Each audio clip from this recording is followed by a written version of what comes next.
உனக்காக மட்டும் வாழ்கிறேன் பகுதி 12. சோபாவில் அமர்ந்து செய்தித்தாளை படித்து கொண்டிருப்பவர் ஷாமின் தந்தை அமிர்தலிங்கமாக இருக்க வேண்டும்.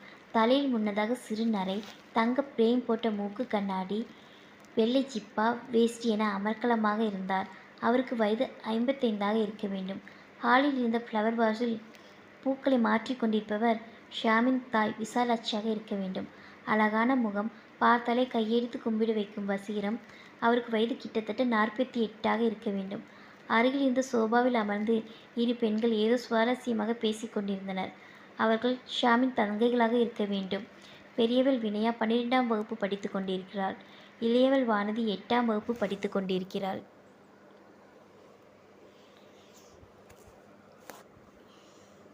அந்நேரம் மாடிப்படிகளில் இருந்து 22 வயது மதிக்கத்தக்க இளைஞன் ஒருவன் இறங்கி வந்தான். அவன் அநேகமாக ஷாமின் தம்பி கிஷோராக இருக்க வேண்டும். அவன் எக்ஸ்போர்ட் இம்போர்ட் பிஸ்னஸ் சம்பந்தமாக படித்திருந்தான் என்று கேள்வி. இவை அனைத்தும் லீலா சொல்லி சிந்துஜா அனுமானித்தது. அரவம் கேட்டு அனைவரும் நிமிர்ந்து பார்த்தனர். உடன் வந்திருந்தவர்களை பார்த்ததும் முகமலர்ச்சியுடன் வரவேற்றனர். ஷாமின் பின்னோடு வந்த சிந்துஜாவை பார்த்ததும் அனைவரின் கண்களும் பளபளப்பில் மின்னியது.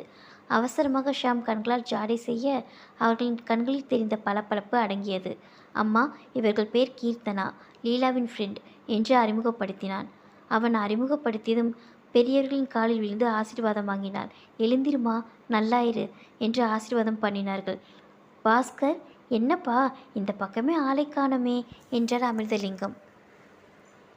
அதெல்லாம் ஒன்றுமில்லைங்கப்பா, வேலை கொஞ்சம் இருந்ததுங்கப்பா என்று கூறினான்.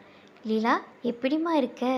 பார்த்து ரொம்ப நாளாச்சு, என்னம்மா வளர்ந்துட்ட நீ என்று கேட்டாள் விசாலாட்சி.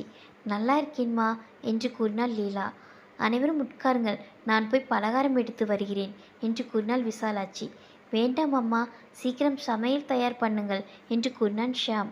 ஐயோ வேண்டாம் அம்மா, நாங்கள் கிளம்ப வேண்டும் என்று அவசரமாக மறுத்தான் பாஸ்கர். கிளம்புகிறாயா? உதைப்பாடுவே ராஸ்கல், வந்து எத்தனை நாளாயிற்று?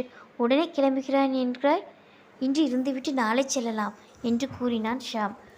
இல்லை ஷாம், அது என்று பாஸ்கர் இழுக்க, அது ஒன்றும் வர வேண்டாம், முதலில் நீ வா, அம்மா சாப்பாடு தயார் பண்ணட்டும், நாம் இருவரும் மாடியில் பேசி கொண்டிருக்கலாம் என்று அழைத்துச் சென்றான் ஷாம்.